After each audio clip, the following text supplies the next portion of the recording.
Ex-mayor na sangkot sa viral video humingi ng paumanhin sa mga hindi natuwa sa kumalat na video clip. Nakatutok, CJ Turida, exclusive.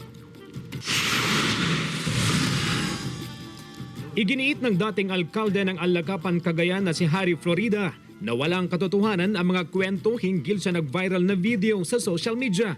Sa video, makikita ang isang lalaking humahabol sa sasakyan. Isa raw itong insidente ng gas and run.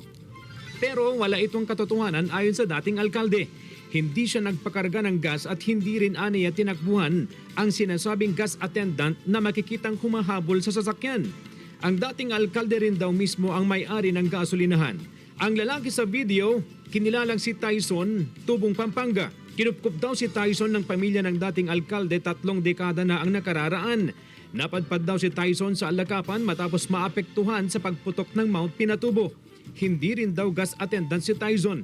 Si Tyson kasi, yan, sidekick. Kumbaga, kasama ko lang talaga. Biglang nakita kami na palabas, kaya hinabol kami. Minsan talagang nagpukulitan kami niyan. Ang daming mga kulitan, ang dami namin ginagawang vlog, ang dami namin ginagawang eksena. Sa kabila nito, humihingi ng pangunawa ang dating alkalde sa mga maaaring nasaktan sa napanood na video. Pasensya na po kung sa mata ng iba ay hindi po nakakatuwa sa inyo. Pero yun po ay sa aming dalawa po yun. No? Sa amin po yun. Wala tayong magagawa kung ganun po ang inyong pananaw. Humihingi po tayo ng paumanhin. Nauna nang nag-issue ng show cause order ang LTO sa 3 sakay ng SUV, kabilang ang dating alkalde.